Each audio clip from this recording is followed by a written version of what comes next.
Bonjour à tous, j'espère que vous allez bien et que vos finances vont bien. On se retrouve pour une nouvelle vidéo.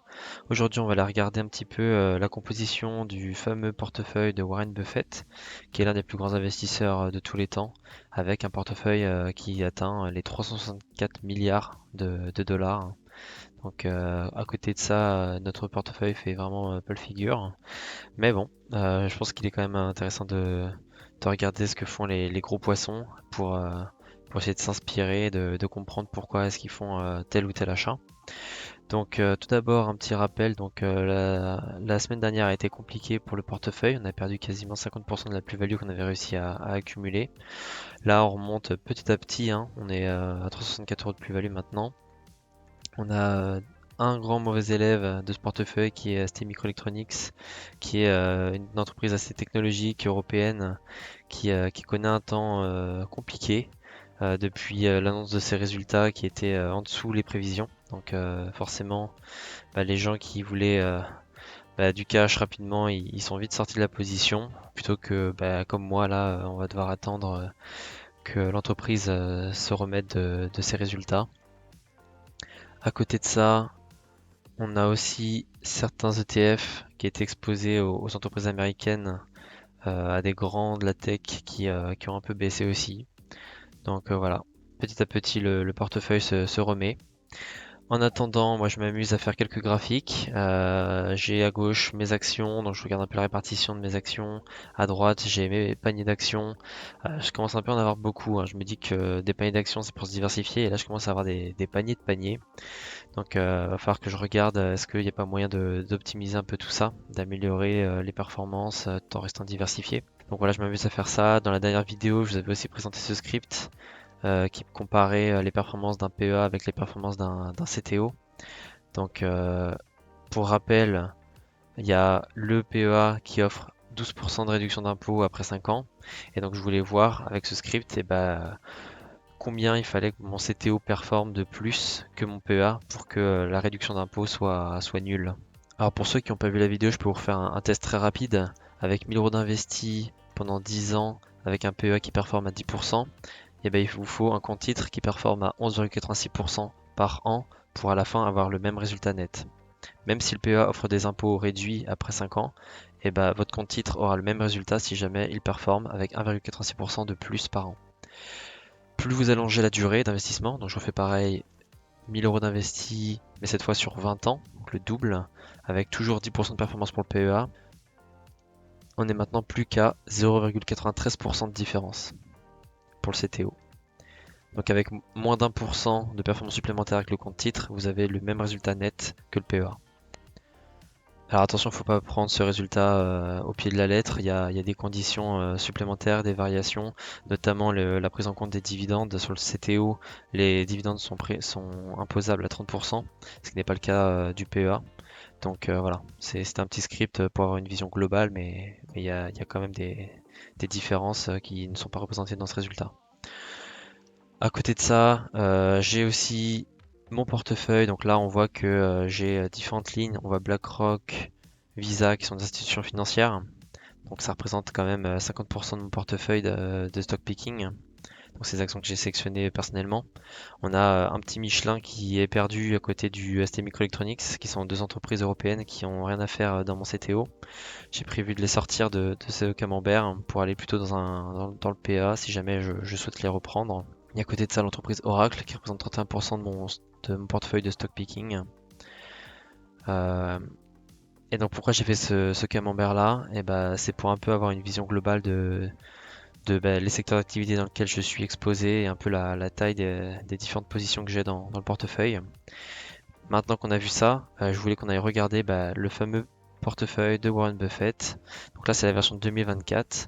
En haut à droite on a le camembert aussi avec les secteurs d'activité. On voit qu'il y a 49,7% de son portefeuille qui est sur des entreprises technologiques qui représentent 141 milliards de dollars.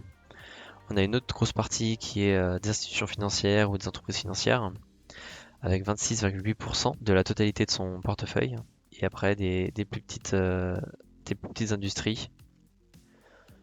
Alors aujourd'hui, on va regarder principalement les grosses positions de son portefeuille. Donc sur ces 50% de technologie, c'est quasiment que du Apple. On voit 47% de son portefeuille, c'est du Apple. Il a 789 millions de parts, ce qui représente 172 milliards de dollars. Et très récemment, il a fait une vente à 116 millions de parts, ce qui représente 25 milliards de dollars. On voit qu'il a commencé à acheter du Apple il y a très longtemps. Et donc bah là, toutes les ventes qu'il fait, c'est des gros bénéfices. Là, on voit que depuis qu'il a acheté, il a 448% de bénéfices. Donc c'est énorme. Ensuite, il a Bank of America. 9,9% de son portefeuille, c'est la banque américaine. Ça représente 36 milliards de dollars. Et là, vous voyez qu'il y a très peu de temps, donc là c'était le 1er août, il a vendu 90 millions de parts, ce qui représente 3 milliards et demi de dollars. Et là, on voit que depuis qu'il a vendu sa position, la courbe de performance de la banque américaine a descendu, passant de 43 dollars par action à 38 dollars. Donc on voit que les ventes de Warren Buffett ont un gros impact sur la bourse, forcément, parce que les investisseurs se demandent pourquoi est-ce qu'il vend sa position. Est-ce que c'est parce qu'il a perdu foi en la banque ou voilà, ce genre de choses. Ensuite, on retrouve l'institution financière ou la banque American Express qui représente 10% de son portefeuille. Et donc là, il a fait plus 326% de performance. Et si on regarde l'historique de ses achats, on voit qu'il en a acheté en 2012 et que bah là, la performance de l'action a beaucoup augmenté. Il a pris 326% de bénéfices sur sa position. Ça représente quand même 35 milliards de dollars. On retrouve ensuite Coca-Cola, donc je vais pas faire sur tout, hein. Là, il a uniquement 107% de performance, mais ça fait très longtemps qu'il les a, il me semble. Si on regarde sur 15 ans, voilà, il en a acheté en 2012. Donc il a fait plus 100% en quasiment 12 ans, donc c'est pas beaucoup. Mais je crois que l'entreprise verse certains dividendes, donc c'est peut-être plus pour ça qu'il l'a conservé. Ensuite, on a Chevron Corp qui représente 5%. Chevron Corp, donc là, il y a beaucoup de transactions, surtout récemment. Occidental Petroleum, donc là, les énergies, on retrouve son secteur de l'énergie. Alors on voit qu'il en a acheté beaucoup récemment. Est-ce qu'il y a quelque chose à penser en voyant ça? Alors ensuite on a l'entreprise Moody's Corp. Moody's Corp qui est une filiale de Berkshire Hathaway où Warren Buffett est le CEO. Donc voilà, c'est des parts de l'une de ses filiales. Et donc il a 11 milliards dedans. Et là on voit qu'il en a acheté il y a très longtemps et depuis bah, il laisse grandir. On a ensuite des plus petites positions. Alors là, bah, si ça vous intéresse, je vous enverrai le lien dans la description si vous voulez regarder en détail. Ce que je vois, c'est qu'il y a du Visa. J'ai pris du Visa aussi dans mon portefeuille. Mastercard, j'avais hésité aussi, mais j'avais fait le choix entre Visa ou Mastercard. J'avais pris Visa. Alors on retrouve ensuite Amazon pour 1,67 milliard de dollars. Il en a vendu quelque part il y a pas longtemps. Et puis le reste, bah, c'est des petites parts dans des entreprises. Un peu plus bas, on peut retrouver aussi les ETF qu'il a. Donc là, forcément, on peut pas avoir le pourcentage de son portefeuille parce que ça représente beaucoup d'entreprises. Donc il a 21 millions de dollars dans le Vanguard Group ETF SP500. On l'a acheté en 2020. Bon, après, il y a un autre ETF du SP500 ici, 21 millions. On va pas tous les passer parce qu'après ensuite, c'est des positions qu'il a vendues maintenant. Donc je vous laisserai regarder, je vous mettrai le lien dans la description de toute façon. C'est un site qui vous permet de suivre les performances des portefeuilles des plus gros investisseurs du monde. Alors voilà, c'était Warren Buffett. Pour ma part, bah, je continue de peaufiner mon portefeuille, d'essayer d'un peu alléger les positions pour bah, rester diversifié, mais pas non plus trop bah, m'éparpiller, ce qui pourrait me coûter en performance aussi. Euh, voilà, trouver un peu le juste milieu. Par contre, je tiens à le rappeler, c'est pas du tout nécessaire hein, de faire ce que je fais. Moi, j'essaye d'un peu mixer du panier d'action avec du stock picking. Il faut savoir que le stock picking, c'est pas tout le monde qui en a besoin. Ça dépend vraiment de votre disponibilité. Si vous avez du temps pour essayer de comprendre comment ça fonctionne, les investissements d'actions, les entreprises, c'est quoi un bon bilan financier, etc. Vous pouvez essayer de faire du stock picking. Mais sinon, vous avez beaucoup plus de chances d'être performant si vous restez sur des indices qui ont déjà prouvé depuis de nombreuses années qu'ils étaient performants. Là, le stock picking, vous voyez, je prends des risques. Là, j'ai une position qui est en rouge.